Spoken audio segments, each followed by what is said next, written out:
Hello and welcome to the Connected Community Podcast. Today, my guest is Peine, who is speaking with us all the way from Barcelona. She has a master's in art therapy and she engages in therapeutic art practices with her clients. So we talk a little bit about polyvagal. We talk about the somatics in art therapy, why this is such a great modality. And Christine walks us through a beautiful exercise. So if you're feeling inclined, grab a blank sheet of paper, some markers or colored pencils, get ready for this fun activity. She starts with a guided meditation and a body scan. So really getting us in our body and getting us in tune, getting us out of our heads. Our heads never really have the answers for us anyway.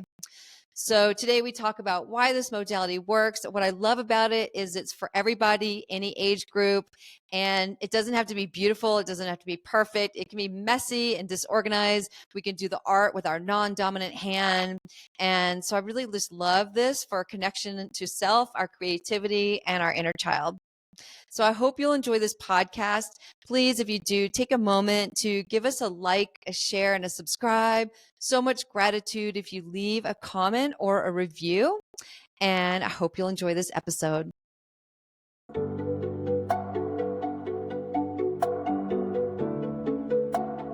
Hello, and welcome to the Connected Community Podcast, a place to explore possibility through mindfulness, movement, and self-discovery. Our intention is to deliver insight and inspiration while fostering conversations that are genuine, unfiltered, and deeply human. We hope you will enjoy today's episode.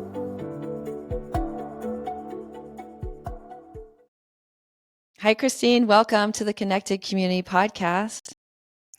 Hi, Nikki. It's really nice to be here. Thank you so much for having me. Yeah, thank you. You are tuning in all the way from Barcelona too, so that's exciting. Yes, the other side of the world almost. Yeah. Today we're going to talk about using art therapy to heal. And so before we just deep dive into that, I would love for you to share with people about your background and your education in this topic. Yes, sure. So I did if we start maybe a little bit longer, I found art therapy or therapeutic art, as I like to call it, when I was completely burned out, and so I had this voice in my head that was telling me go and buy paint. And so that's what I did. And then I've experienced the effects of what art can do for yourself basically on myself first. And then I went into doing a master's degree in art therapy here in Spain. And after that, I started to work with people. I use therapeutic art, or that's how I call it, for the reason that art therapy is psychotherapy, which means you usually work in the clinical settings. You work with people that have depression, trauma, anxieties, and like these diagnosed mental health challenges. I usually don't work with people in clinical settings. So I work with coaches, entrepreneurs, creatives. And of course, there's things that come up in the process, but it's not so much the clinical work. So that's why I went into this route of therapeutic art.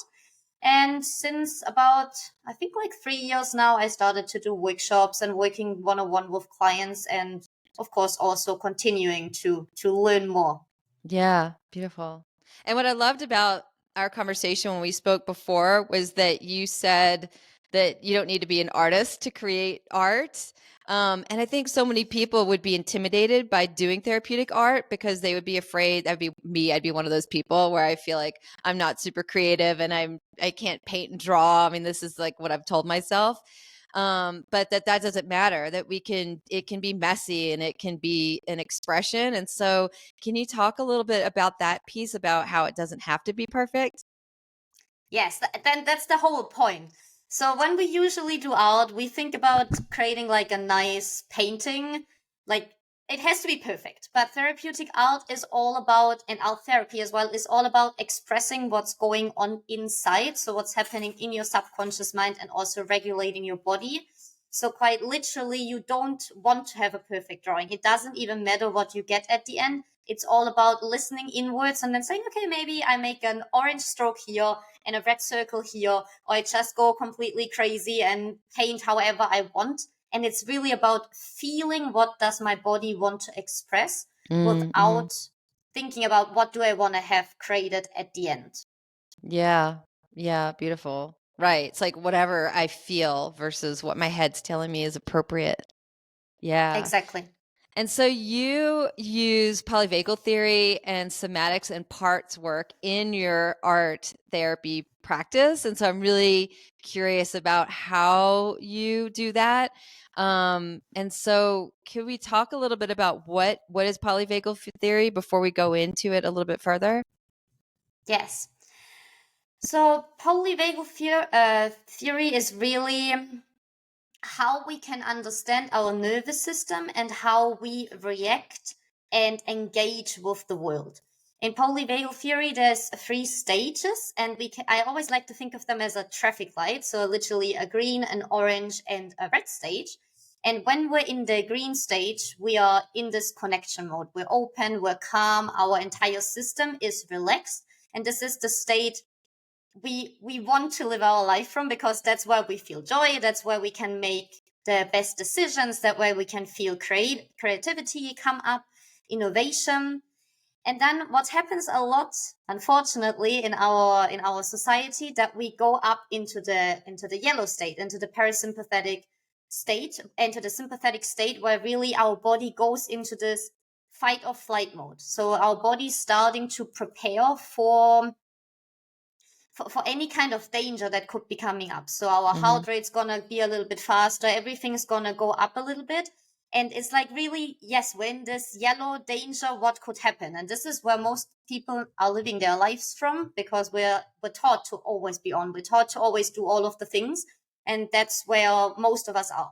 And then there's another stage as well, which is the red stage, which is really where we disassociate, where we go into this freeze state, where our body literally says, I can't run, I can't fight, so I'm just gonna shut down. I'm just gonna and literally everything, the entire body goes down and goes into the shutdown mode. This is often what we can find if someone's deeply depressed and they have trouble getting out of bed, or when we're really burned out, or when any kind of trauma happens. And then we're in this red stage. And the interesting thing about polyvagal theory is that it really acknowledges the role of the body. So when we're in the yellow or in the red stage, there is no thinking our way out of this. Literally the brain shuts down, and we need to calm the body and regulate the body to come back to the safe stage. Yeah.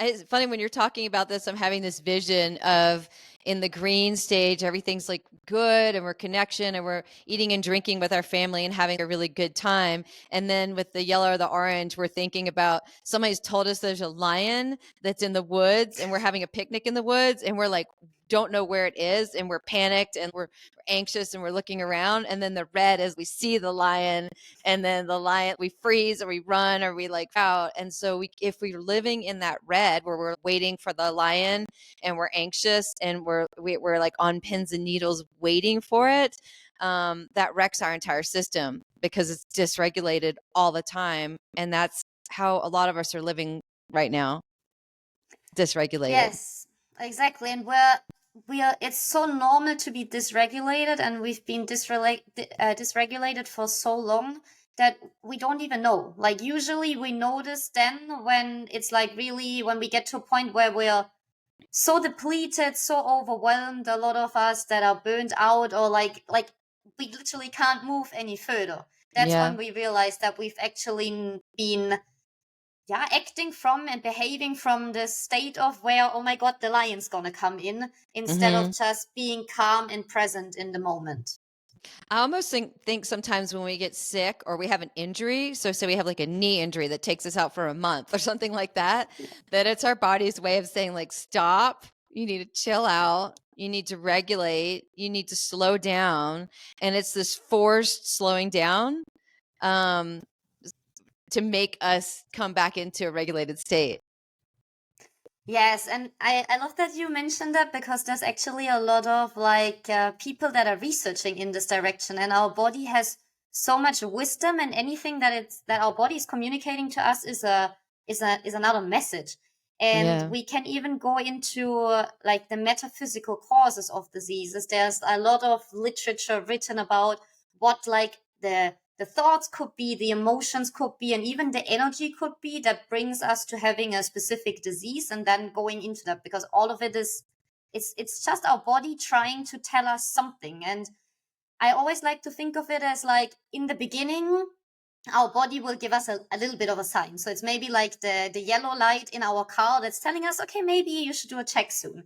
And then we ignore that and we ignore that and ignore that until the body's just like, well, I told you so long ago Yeah. and you're not listening. So now I can't continue anymore. Yeah. I'm going to break down. Exactly. Yeah. Exactly. And so, how do you work in the polyvagal theory and somatics into therapeutic art? Well, therapeutic art itself is a practice that uses the body. I mean, we're literally like using our hands to create something. A lot of the times, I also have people use both of their hands, because just having like this bilateral stimulation through working with both parts of the body at the same time or at different times also regulates.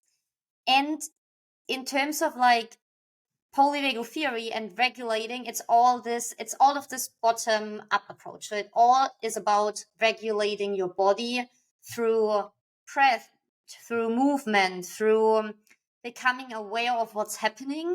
And that's what in the therapeutic art practice happens automatically. So usually before I start with the painting itself, it's all about, okay, let's close our eyes, let's take a few deep breaths. So already that regulates the system and brings us into the present moment. And then listen to what's going on inside, becoming aware of that, because usually when we become aware of what's happening in our body, we get out of like all of these constant thoughts from our mind, and already that also calms down the system even further. And then through the painting practice, like literally through the movement of the hands, we're getting even more into this awareness stage of what's happening. And we can also make everything that's kind of like flowing around in our subconscious, any kind of maybe limiting beliefs, and also a lot of beliefs that tell us the lion is there, even though the lion's not there, can make that visible and get that out of our system as well. And so, are you doing different art modalities? Are you doing drawing and painting and clay, and are you doing? Because I'm picturing like what I want to do is have a giant piece of paper, and I want to like throw art all over it. So, are people doing it on a smaller scale? Or are they doing a bigger scale? Are they using their body, like more than just their hands? Are they using their feet? Well, it's pretty open. The practice is pretty open, so you can use any kind of modality, and even dancing and singing is sometimes seen under art therapy. So it's pretty open. What I usually do is I use small or big scale paper, so it really depends on what kind of practice we're going into. And then I use any kind of colors that are easily available. So could be crayons, could be colored pencils, it could be acrylics, maybe if we want to go really big and, as you described, like just smash the color all over, maybe even use the feet. I mean, that's possible. Yeah. And just play with what comes up. I usually use like these modalities more like painting, drawing, because that's what people have at home, as Yeah. opposed to, okay, if we work with clay, now you need to get the clay and it gets more complicated. And for me and my clients, I think like it's simple. Like these practices should be simple. It's nothing where we have to learn something completely new, because our body knows how to express itself through the art making and through the painting. And so after you've created whatever the art is that you create, is there an interpretative piece to it?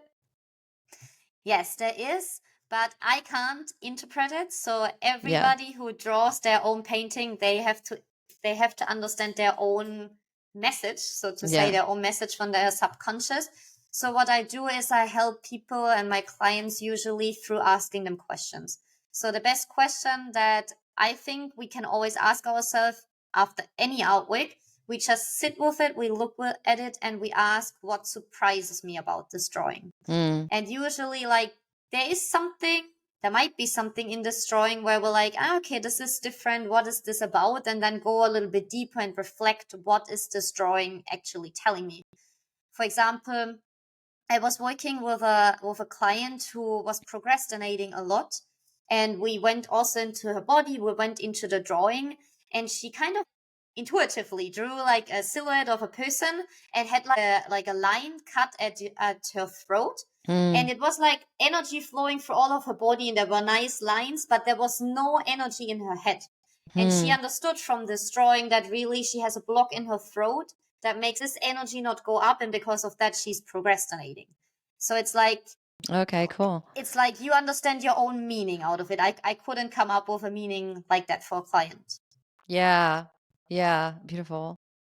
I also feel like with this practice, it's tapping into our inner child. And I think that for a lot of us, there's a disconnection from our inner child and that playful, creative spirit that wants to run around and be free and just express without the burden of the thoughts coming in. But what happens when somebody's really in their head when they come in and they don't have this practice of creativity, of letting go, this connection with their inner child? How do you get them to tap into that part? Very good question. And yes, that happens. So definitely, first of all, setting a safe space, making clear that this is a space where they can express no matter what comes up or what doesn't come up. There's no judgment. And then usually there is a few simple exercises that can be done. So for example, just taking a smaller piece of paper already feels less intimidating than a bigger piece of paper. Then starting to use both hands and just drawing circles on the paper or drawing lines with both hands, because when you use both hands, it's almost impossible to go into perfectionism mode. You know already that your non-dominant Yeah. hand is not going to be Not it's gonna be not going to pretty. create exactly, it's not going to be pretty. And then just starting to play around with that. And then there could be also an exercise, for example, where it's about working with the breath. So making a circle when you breathe in, making a line when you breathe out, and like really go into these very simple exercises that are very clear and defined, so that this white paper is not so intimidating. And from there, then develop the practice. Yeah. And so when we chatted, you said that you would we could do like a short exercise to see what we come up with the listeners. Are you down for that? Yes, of course. Yes. So what do we need? Well, I think the simplest tools would be a paper and a pen. If you have Okay. any kind of colors, even if it's like just a marker or like two colored pencils, that's amazing. But a pen and a paper, that's already what works. Okay. I'm going to just get to colored things really quick. Mm-hmm. All right. I have some pens. Mm-hmm. I have a pen and some colors. Perfect. Amazing. Okay. Okay, then let us get started. So the first step is just to come into the present moment. So if you feel comfortable, just closing down your eyes and then just taking 3 deep breaths. So breathing in through the nose and exhaling through the mouth.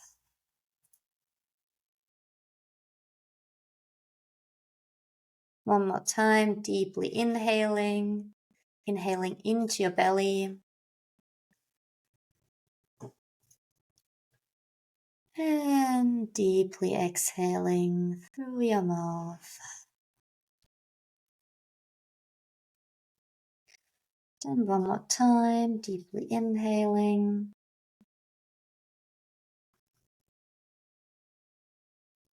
And exhaling.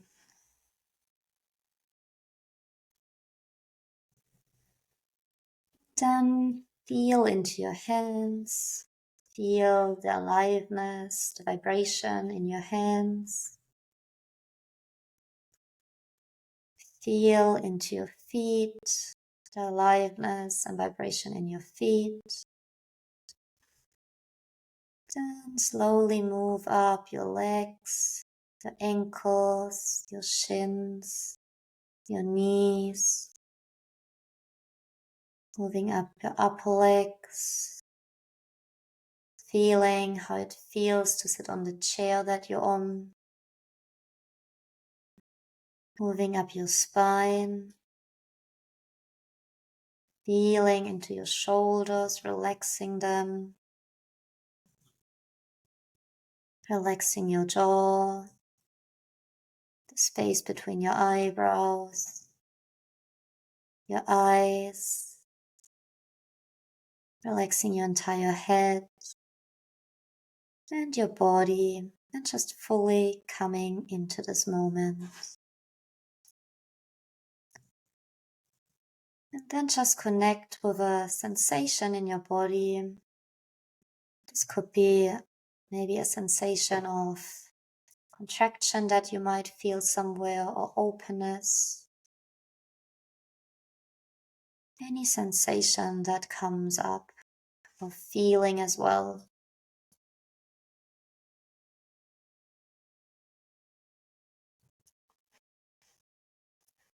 And then when you found a sensation, see where this sensation lives in your body, which area of your body it inhabits. And start observing it in this area, without any judgment, without trying to change it, just observing it.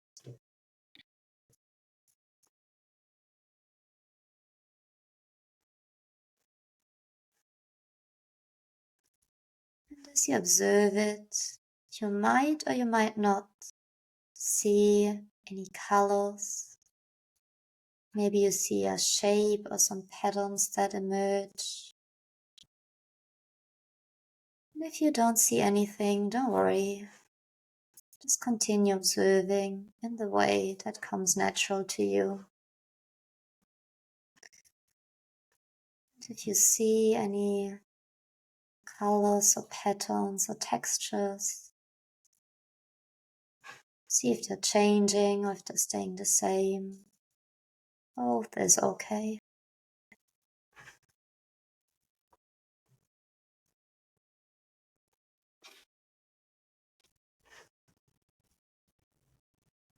Then take a moment to say thank you to the sensation. Thank you for being here.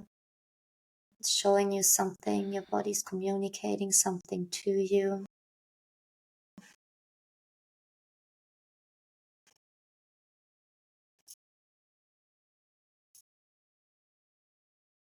And then with that, take a deep breath, inhaling through the nose and exhaling through the mouth.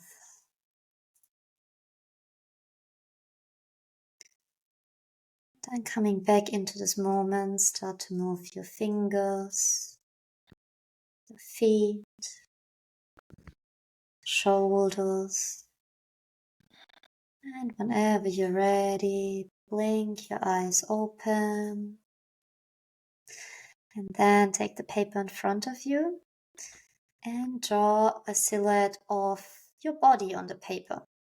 And this doesn't have to be perfect, just any kind of silhouette is fine.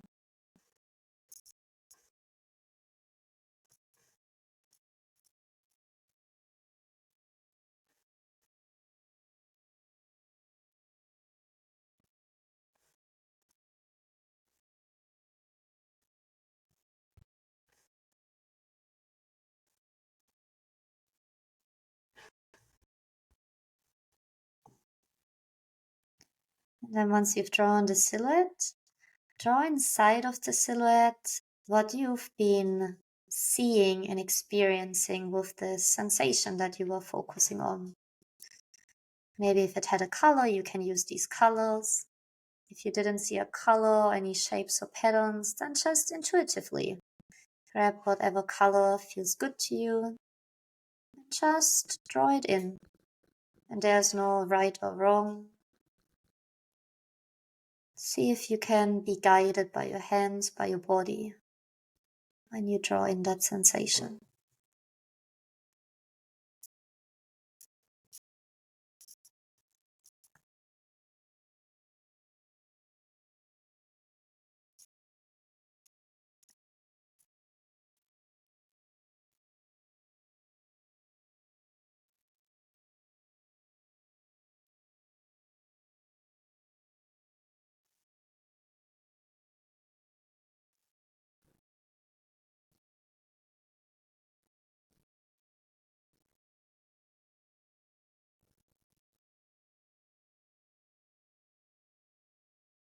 And then once you have drawn in the sensation, go to the outside of your body and draw in what this sensation needs from you. So if it was something maybe like a contractive or more negative, in quotation marks, sensation, maybe it needs some love, it needs some relaxation.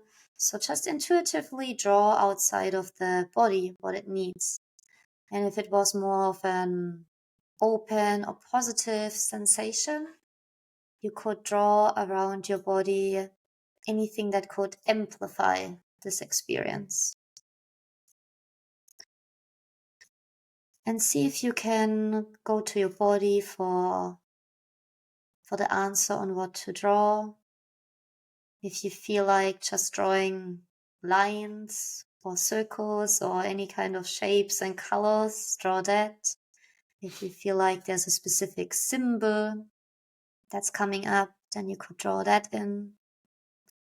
So really see if you can do this as intuitively as you can without engaging the mind too much.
Okay, how are you? How are you going? How are you feeling? It's good.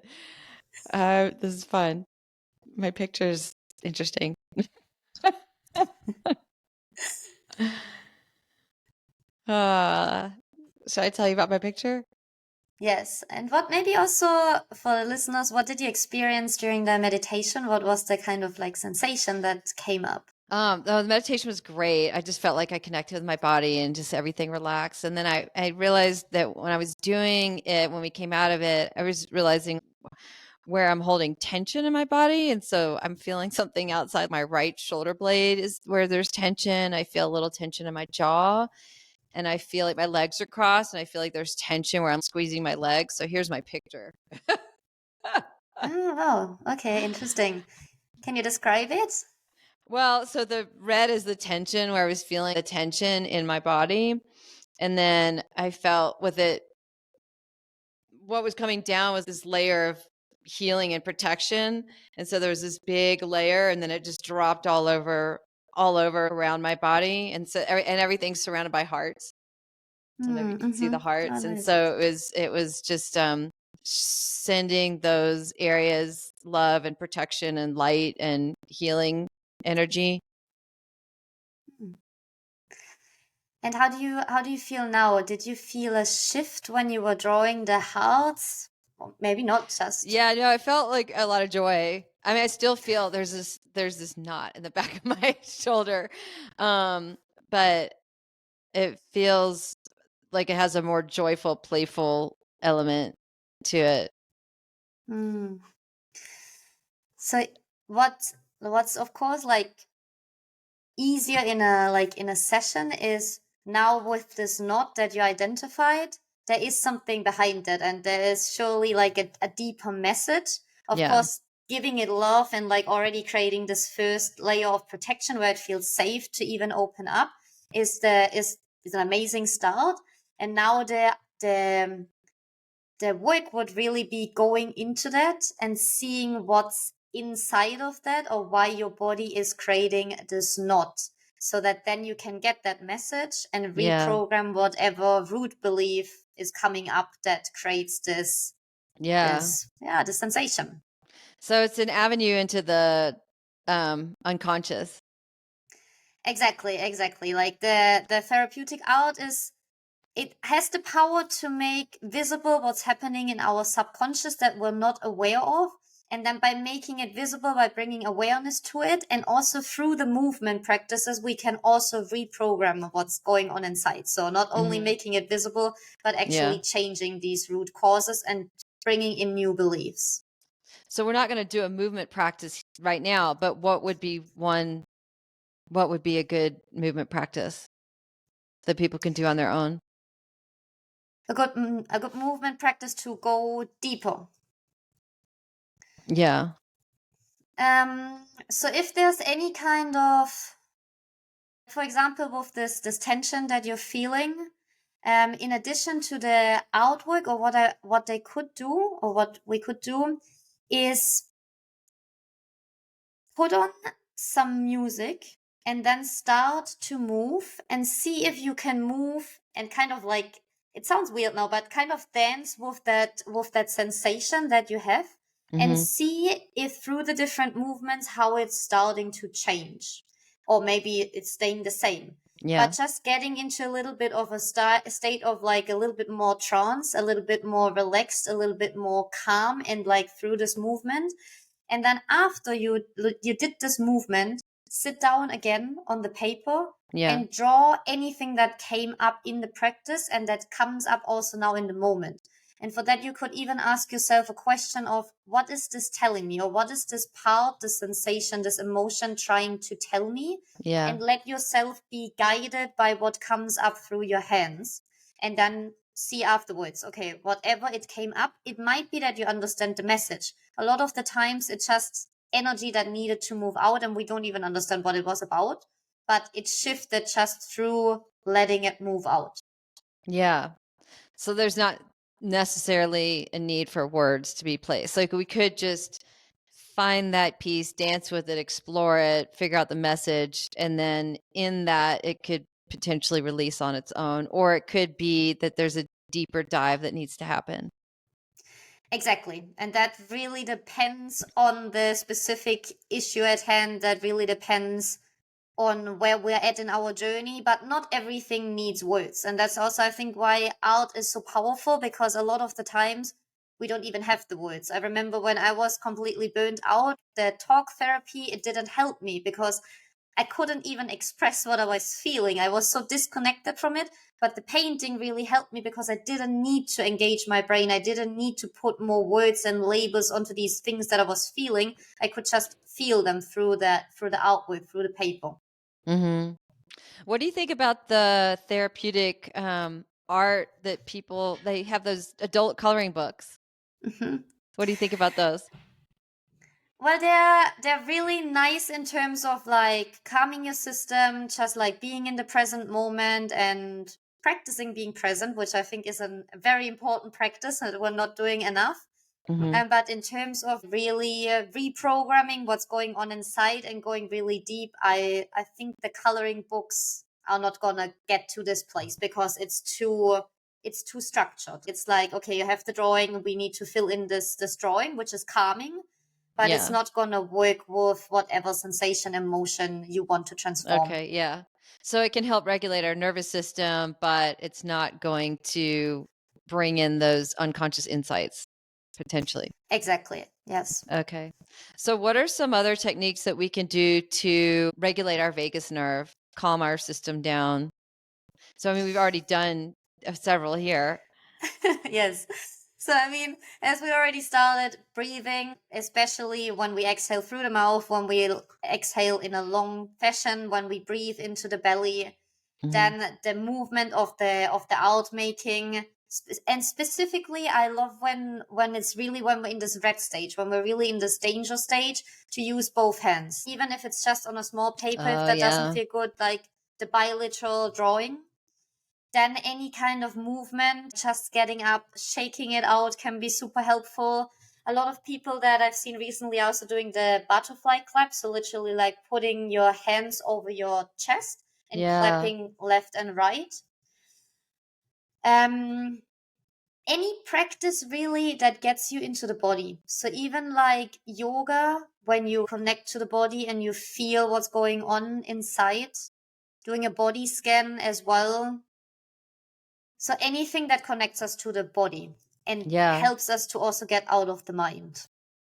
And we did that body scan where you just kind of scan your body from the top of the head to your toes and just notice where you might be holding tension without judging it, just that noticing of it.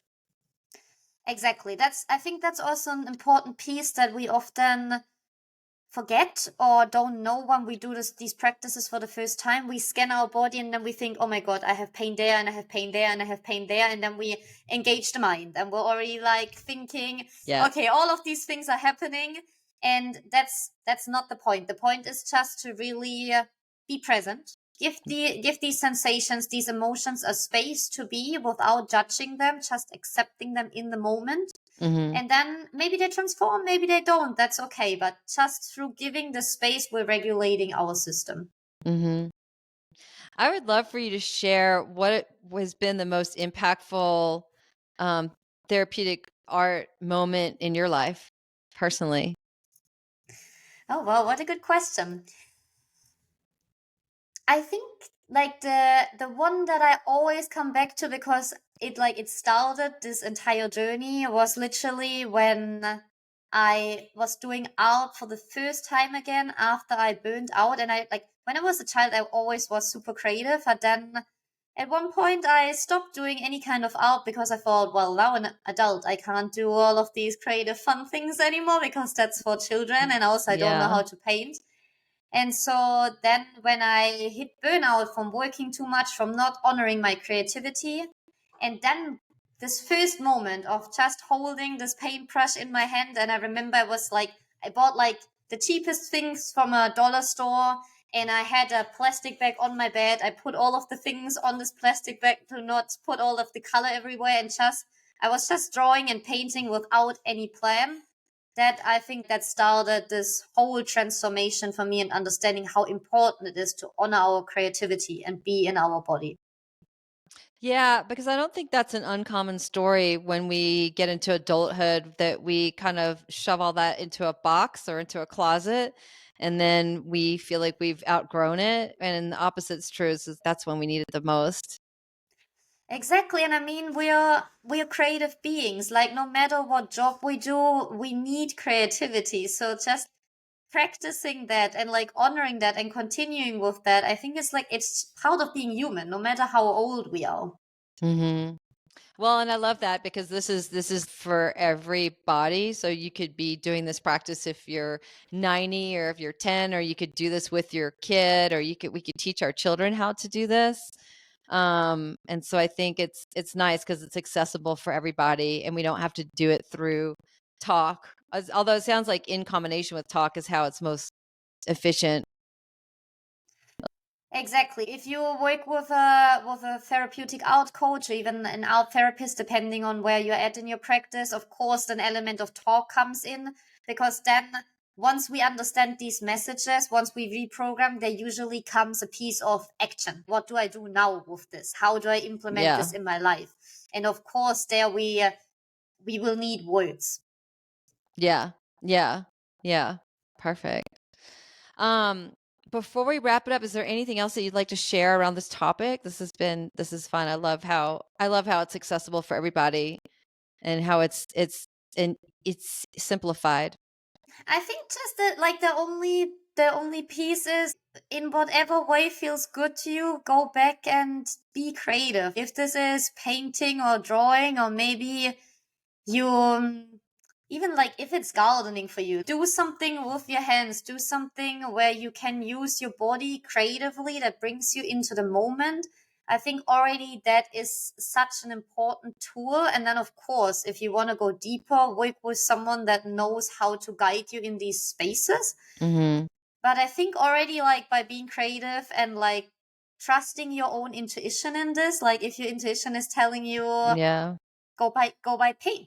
Do it. Like, listen to it and see what comes out of it. Yeah. Yeah. And I love this idea that it can be messy or you can intentionally make it messy. I'm thinking of trying to cook dinner with your left hand or your non-dominant hand, or trying to just do simple daily practices with your non-dominant hand just to explore that. Exactly. And I mean, that's bringing you into your body. That's automatically regulating you. Imagine you brushing your teeth every night with your non-dominant hand.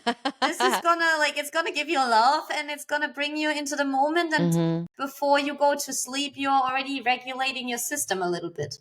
Yeah, perfect. Well, Christine, how can people connect with you? I'm going to put all this in the show notes as well. And then what are some of the things that you offer? All of the information I have is on my website. So it's my name, christinepeine.com. And then I'm mainly on Instagram. There I'm create.with.christine. And the things that I offer are like these 101 journeys where we can go really deep to reprogram what's going on in our subconscious that's usually holding us back or sabotaging us in whatever way. A lot of the times I also work with people that have like already like kind of stress induced diseases or like any kind of tensions in their body, all of these things that are coming up when we're ignoring our body's wisdom and our body's messages for too long. Yeah. So if that's you, if you feel you want to go deeper into this, then just reach out and we can have a chat and see how this work could potentially benefit you. Yeah. And I love how there's a fun element to it. So there's some deep work and there's also this element of fun and play, which I think is so important. Yes, and I mean, like for me personally, I want to do something that's deep and also fun. I don't want to sit Yes. there and like journal all day every day because that's not going to be so fun for me because I'm not the writer in that sense. But just like having this, yeah, this expressive moment for me is what makes it really special. Yeah, same. Well, thank you, Christine, so much for coming on today. I really appreciate having you. And yeah, thank you.